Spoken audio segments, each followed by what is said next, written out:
masimbagan kan mga nanunungdan. Ano nga niyan naputnaan? Ngunyan, uya ang hapot.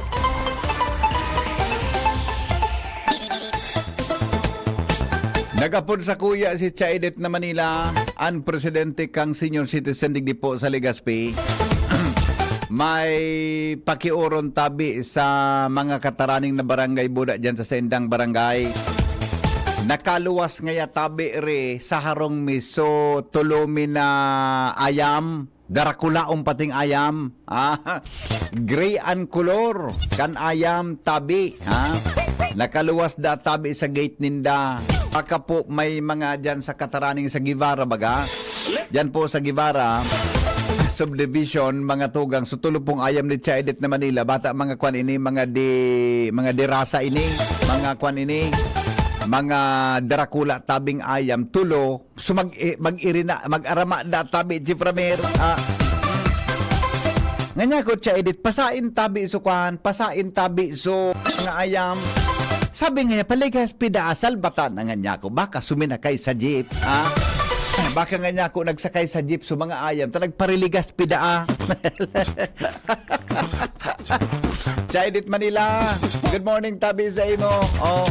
Nga ako, baka matimingan ito dyan kan mga, tapi di bagaan pick upon kan sukan, kanani kan mga nasa Dog Pound, sus Maria Joseph na, Dog Pound, O baka po inutong ko na ini ha, importante ini na mga ayam na ini. Ano na, Chaidet? Hello. Ano na po, nakuha mo na? Good morning, Tabi. Oo. Kaipa, Tabi. Sir Henry, bako Tabi, gray, brown. Brown, mga brown. Ano nga ning ayam brown. ito? Siberian. Siberian Husky? Apo. Salvatana. Pero, Tutulo. anong mga, kung kaning mga ayam na ini, Chaidet? Lalaki, babae? Sabi mag-arama, mag-irina? Gabos lalaki, Tabi. Gabos lalaki. Wala suduwang ugbon, pero anas ang darakula. Ay, no, ano, Dala bang ki-contact number sa enda na, nawarat ang cellphone? Tayong daradara. Iusan na. Sila duman sa gate. Kaya lang, may nag-agagaro dito yung mga, siyempre, mauranong pagkadaman sila makano. Iyo po. Pagpundo kang uran, pero may nag-aging mga, sige, subarato. Siguro, natukyab so sarong portion kang kudal. Kang kudal. Oo. Nakalusot, tagsurunudan na itong mga gayon sindata. Sirado gate, Ay pareho pangyari. sa duwang gates, Iyo po. Sige po, brown, Siberian Husky. Opo, brown tabi, Opo. brown, opo. Batan Gabos mga. lalaki. Okay. Opo. Sige po, Chaidet. Salamat. Limot Tata ko ng bahala, tabi. Opo. Paulit-ulit ko digdi. Sige, salamat tabi. Okay Thank po. you very Okay, much. okay, bye-bye. Alright. Chaidet Manila, mga tugang ta. Bata gari, yan, naharong niya, dakula ang compound niya, nakakabilo man ayan man makaluwas-luwas. Kaya lang yung ang problema, nakabukas o gate, siyempre, ang intensyon nga na mag-explore. Mga lalaki pala nito, Siberian Husky. Yan kayang Siberian Husky, ang gusto kong ayam yan, ang mga matakan, mga magayunon, tabi, tulo, na mga lalaking ayam tabi, baka nailing nindo, tabi ang tulong ayam dyan sa palibot, paki-report na lang tabi, na-excite sa nangayan mga ito, tamalipot, nag-uuran kaya, iyo baga Dr. Chris Gianan, baka ngaya masaod, sabi ni Rondon, sa pamilya. Latusunta ka dyan. Dr. Rondon, latusunta ka dyan na. Good morning kay Dr. Chris Gianan. Okay na tabi, Chief Ramir? Okay na? Alright. Sige, mga tugang. Yung tabi ha, tulong Siberian Husky. Please, dyan po sa Guevara Subdivision, mga kataraning tabi na mga kababayan ta dyan, pakikuan ng tabi. I-report ulo sa barangay Tagay Chaidet Manila po yan. Dyan po sa Guevara, sa Legazpi City, sa may, dyan bagan sa may pasiring dyan sa may Steves, sa likod, hindi ka maagi sa likod. Alright, nasa linya, mga tugang si, si Congressman Saldico. Siya po ang chairman kan Committee on Appropriations kan sangguni ulitong ko lang Committee on Appropriations tabi chairman kan sangkan House of Representatives sa Kongreso kan Pilipinas. Good morning po Congressman Saldi, welcome po sa DCGB.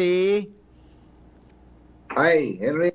maray na aga sa imo. Long time no see and nice to see you and talk to you. Yeah, opo. Salamaton man tabi, Congressman, sa oras mo digdi sa DCGB. Medyo aloy-aloy man kita na nagkailingan, ha. Alright, anyway, nababaritaan ko po kasuhapon sa mga pinagigibo po nindo, digdi po sa syudad, asin sa ibang parte kan Bicol Region, dakulong pa kamong mga schedule na mga proyekto na pinagduruman. Pwede po, Congressman Saldi, maihiras mo sa mga paraan tabay kung ano pwedeng mga projects na pinanginutan po nindo para mapakinabangan kan sa tuyang mga kababayan? Well, Henry, pig-groundbreak ang pang-apat na building kang Legacy Hospital Project sa BRMC. Ini po ang pang-apat na yung women's and children's specialty hospital. No? For edi po nagpo-focus sa kababaihan and sa iyang aki, sa mga sa kasalita sa aki, sa children. And ibabalikan ta so pinakaingot na sa tuyang Pigibo na project na natapos na po niyan is the pinaka big start is the halfway house. Ini pong halfway house ini ang sa mga pasyente na may relatives na day po kiistaran. Ayun. Libreng istaran pag kasi nailing talaga po dyan sa BRTT so sa BRMC. Iyo po. Sulok-sukan and kung nasa ward ka, day ka man ki-espasyo na day ka mangiturog ng tultol. So, sa imo mahal sa buhay na relatives na nagbibisita. So, igwa na po kita dyan na halfway house na ang babayadan lang is mga utilities, kuryente and tubig. So, yan po sa number one na natapos na. And last year, we also groundbreak yung Legacy Hospital sa lung, heart, and kidney center and cancer center. So, ini po pigpupunan na 10-story building. So, nainot na halfway house is an 8-story building. It is 10-story na ongoing na by this year. Ma-start na ang upper ground. Tapos naman yan ang foundations ang building. And so, pangtulong building is also ISP or the Integrated Specialty Hospital. Human ini ang makater sa mga ophthalmologists, dental, and skin dermatologists, and pwede rin hair transplant, and sabi ko nga ni kasuog ba sa mga LGBT, pwede magpa-transplant kung dahil na sila maugba, maging lalaki, pwede na sila maging babae. So, okay. Yan po, andungan na po kita moving forward dahil nailingta na po na ang medical problema ta po ang pinaka-healthcare and sa ngunyan po ang nauuso na sa medical tourism. Kadaklan na nasa Pilipinas nagpapa-Singapore for mapa-check up. So that's medical tourism in Singapore. Then put sa sex transplant, papa-Thailand, pag maabot sa buhok, mapa-Turkey. So, yun po, integrated. Digdi na po sila magdigdi sa Kabicolan, sa Albay, sa Legazpi, para po sa medical tourism. And so, kasuhapon, nang ginibuta, yun na po yun sa Women's and Children's Hospital. It's almost the last piece na kulang, pero igwapo po kitang tulong sorpresang funding for next year na for groundbreaking. So, hopefully, the whole BRMC will be rehabilitated and magiging world-class hospital. Bako lang po siya magiging as regional in Region 5, but it will be the number one in Southern Luzon or outside Metro Manila. Kasi yan lang po ang pinangako niya sa tuyang presidente and ni Speaker Martin Romualdez. Ang requesta is ang Bicol po, ang tsansa na lang talaga is tourism and agriculture and harayo po kita sa Bicol din. At least dahil na po kita mapa Manila, mabiyahe para magpa-check up. At least, sabi ko nga kaswapon, pantay-pantay po kita. Pag abot healthcare, dahil kang kwarta, you deserve a first class na quality hospital na dahil po kitang gagastuhon. Yan, opo. Kung na-mention mo po ini na Women's Health and Child Care Specialty Center, kung natatandaan ko po, gariinan ikatulo na high-rise building, yan po sa compound kang BRHMC. Ano pong pagkakaiba kayo ni duman sa inot ng duwang specialty hospital na inot na pong naipatindog dyan sa tabang po nindo? Yes, ini pong women's focus po ini sa kababaihan o obigaini, sa pag-aki, sa mga children, para specialty kan sa tuyang mga doktor, Opo. na po mga espesyalista ini Kimaray. And itong nainot, so actually pinaka-inot tayo so halfway house. Opo. Pero so the outbreak last year na iso Legacy Hospital, which is kung magirumduman nindo sa Manila, sa Yeah. Quezon City, may lung center, Yeah. may kidney center, may heart center. So hindi po in-integrate tayo ini sa 10-story legacy building. Diyan po ilag sa 10-story building. Ini po focus luwa may kaigo kitang problema sa lungs, kaigo kitang problema heart bypass, and sa kidney transplant. Digdi na po gigibon mismo sa 10-story building na pigapod ng Legacy Specialty Hospital. So, yan po sa pangduwang building na pigapod ng mga na primero. Opo. Tapos so, taro pang building na pangduwa. So, Integrated Specialty Yeah. Hospital, 20-story building. No? Mhm, 20-story building siya na ini po ma-focus sa mga ophthalmology, sa mata, sa dental, Wow. sa sa dermatologist, hindi ka magpa beauty para gusto mo magpa nose lift, Yan. Oho. Magpatubok maging kibok artista tabi kung na- pwede dyan. Magpatubok kibok pwede eh. Yes, hair transplant, Mm. to, hindi na po ang para mabago na po ang lahi ng mga Bicolano, maggwapuho na po kay Yeah. para na magdakol ang Mm. artista and dakol ang mga binibining Pilipinas na mas lalong magarayon. Mhm. Opo, kung nitong pagkasabi mo na halfway house, aram mo saro ini sa magay na good news diyan sa mga tama ba ang pagkasabot ko? Ang magbe-benefits po kay ini bako mismo sa pasyente. So nagbabantay sa pasyente, tama po? Yes, sa mga nagbabantay po sa pasyente, sa mga doktor o nurses aron kang na COVID, Yan. Oo. COVID, iwanan po silang istaran mismo na dahil na kay puwan magali full time para dahil po sila maggastos ki pamasahe. Same kang sa tuyang mga relatives, kababayan na dahil pang hotel o dahil relatives sa Legazpi na dahil istaran. Iguana po silang libreng istaran. I-point sa tuya. First in the Philippines Yeah. na ito naman po ngayon ang pigigibota sa Manila na piko-construct na 20-story building sa Quezon City. Opo. For every NKTI children's kasi diaon tap po tumanailing sa parking area kay irak ang mga Iyo. relative Totoo. pasyente nag-start sa parking area Yeah. sa luwas. Yeah. Totoo po kung maski kami nga medyo nakakwanta. Maili mo diyan maga sa pasilyo sa mga nagabantay sa pasyente makaherak. So this will sell po their sabi nga ni mga agony habang nagbabantay sa pasyente tabi Congressman Saldiano.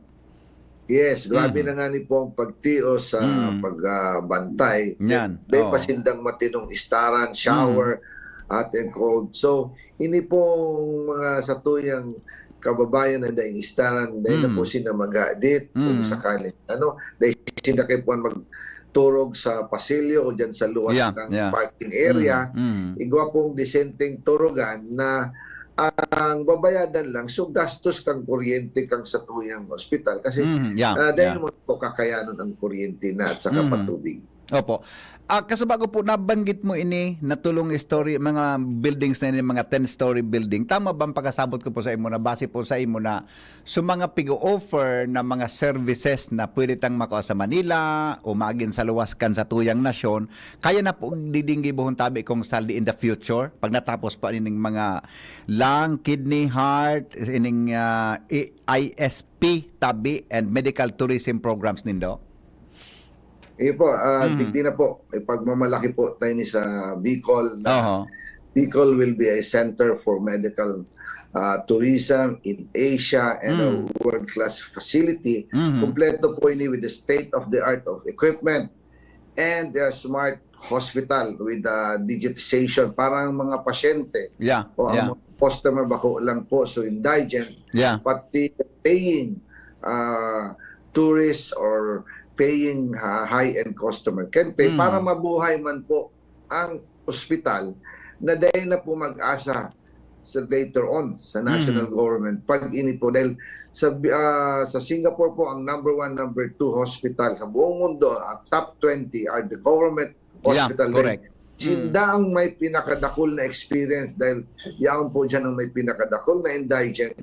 Kaya wala pong bagay. And kasuhapon, encourage ta si Director Raburan Opo. na magkaiba ng alliance sa number 1 hospital sa mundo. It is the Mayo Clinic and the number 4 is the John Hopkins. Sabi niya nga ni kasuhapon, they will start coordinating. Now, sabi ko, ang request ko lang sa inyo, Director Raburan, na sa muyang asikaso sa appropriations, sa building equipment, ang dapat maging ready na sa tuyang mga doktor, ang mga nurses, magkaigwa ng training within 2 years. Mare ang training ma-upgrade. Ang sa tuyang mga doktor, mataralion kimaray, ang sa tuyang mga nurses, matibayan. Ang pagiging participation po kay ni Mayo Clinic and Hopkins, pwede na po ini maging live streaming in terms of halimbawa magkakaigwa ki medical operation, magkakaigwa comparing of notes, uni ang resulta kang check-up, uni ang x-ray, ini ang CT scan, may kaulay ta po sa abroad, mataw po sinda ki mga opinion na sa mga espesyalista ding doktor at matatawan po ki matuturuan. So ini sa man requirement sa mga US hospital, sa mga doktor na requirement na magkaigwang pro bono. So hindi po dahil magkaigwang additional expenses but they would be very glad to help us and upgrade the sa services, yung mga services kasi po yung doktor mas mapatibay, mapakaray, including sa Singapore. So agree po si Dr. Raburan na ma-start na sila. Sabi ko, whatever financial assistance para sila matabangan, makapag-abroad, makapag-communicate, and whatever expenses, we're very willing to help para maging handa ang satuyang mga doktor, ang satuyang mga espesyalista na mga medical services sa maabot na 2 taon, more or less, by 2027 po, operational na ini. Operational before the President steps down, and by here we want it fully funded. Na-imagine ko tabi kung saldi na ang mga high-rises building digdi sa satuyang lugar, government building kumpara sa mga private establishments tabi in the future. Yes, yun yung magiging pinaka-tallest building sa Bicol region. And permita po, sabi ng pagpakulay na ang St. Luke's dahil lamang madigdiyan sa Bicol. Dahil dahil po sila magkakaigwang ganansya, dahil po sila magkakaigwang recovery. It's only the government who can invest in healthcare services and maiahon ang satuyang mga kababayan, maitaas ang kalidad ng serbisyo sa ospital and additional jobs dahil magkakaigwa po kitang dakul na medical tourism, dakul na dahil barato and kalidad dahil matitibay man po ang satuyang doktor kay puwan lang nindang dakulang pasilidad na world class and at the same time maturuan, ma-upgrade ang sa indang mga skills dahil sa totoo lang ang satuyang mga doktor, ang mga Pilipino ay may tender, loving care na touch sa pag-opera, pag-nurse. Opo, kung na-mention mo kasi bago may commitment si Presidente na bago siya magtapos kan term niya, matatapos po yung mga projects na kasabay si Speaker Romualdez tabi. Yes, yan ang satuyang pasasalamat dahil yan po yan ang prioridad kay satuyang Presidente, kay Speaker Martin Romualdez na yan po matapos ang sa iyang legasiya, kan sa iyang ama, yan ang naging yan po dahil na for every region nagkataon lang medyo naiinot po kita sa Bicol dahil lang sabi tayo permit charity begins at home. So siyempre being as chairman of appropriation naiinot po kita sa Bicol in terms of the legacy hospital buildings. Iba Yeah. po ongoing sa iba, pero we started it very early in the first year. And even 1 year before, nakapag-allocate na po kita kay funding kang 2022. So, kaya ahead po kita sa master plan. And dahil kang nag-uulay po kami ni Director Abora during PRRD administrations pa, Opo. na master plan na po ini na pag-ulayan mi na, in fact, ang hinot, biga agad niya lang ambulatory building. But ini po, instead of one building, 7 building po ang kukonstruction. Yeah. Opo. Narealize ko lang tabi kung naarog pa lang kayo niyang kuan ang epekto pag ang mga leader igwa ki malasakit pag-abot sa pagapalangkaw kan healthcare system sa tuyang lugar tabi Congressman Saldi. Yes, grabe ang malasakit kan sa tuyang presidente. Salamat po, President Marcos and Speaker Martin Romualdez.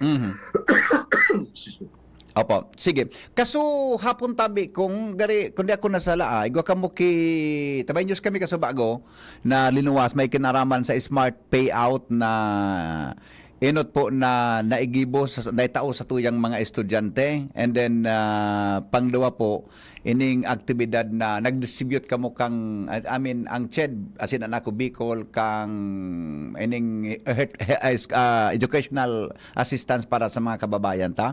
Ano pang nangyari tabi kani kung kahapon? Well, kaso po nag-distribute po kita sa pinakadakulang educational assistance. Opo. So, around 25,000 po ini per student. Na tinakwanta po ini, piga po na smart assistance in partnership with CHED. Natawanta po ini Henry. Since last year, tuloy-tuloy po ang sa po yung pag-distribute. Ini po pinakadakulang educational assistance, 25,000 ang DSW. Yeah. Putol. Yeah. So, ang DSWD is around 5 to 10,000. So, ini pong sa CHED smart is around 25,000. Nakula po yung assistensya sa po yung mga estudyante. I see. Opo. More than 200 itong natawan ng kibenepisyo kaso hapon ha. And may mga masunod pa tabi kani kong na mga grupo? Yes. Tuloy-tuloy yan tabi ka Henry, tuloy-tuloy ang pagtautang serbisyo sa educational assistance, especially hindi maabot na enrollment. Opo. I requested kasuhapon during sa distribution sa Embarcadero. So sa DSWD AX, we're targeting na matawan sa buong Kabicolan, from 5,000 pinapa-increase na sa 10,000 kasi very important usually pag enrollment tabi Henry kaira sa tuyang mga estudyante, mga magurang na ipang tuition, and alam ko kung paano sila na-stress ko niyan. Dahil po kung mag-edit, pag dumaan lang sa ako Bicol office or sa kaming mga sa DSWD, mga tao na naka-standby, we advise our coordinators to check on the barangay kung sisay pa ang mga estudyante o household na indigent na nangangaipon na dahil pa na tatawan kay assistance. Nakula po ang pondo na naka-allocate for educational assistance for every students. Yan, opo. Barita ko po kasuhapon, nagkaigwa ka mo ki groundbreaking duman sa Guwa, sa Guwa Camarines Sur. May kinaraman dyan sa MICES building na sa tabi Congressman. Pwede po ma-share mo sa listeners ta kung ano po ining proyektong iniduman sa Guwa Camarines Sur, nagkaigwa ka mo ki groundbreaking kasuhapon? Yes, ni Henry, MICES project to po ni Bilog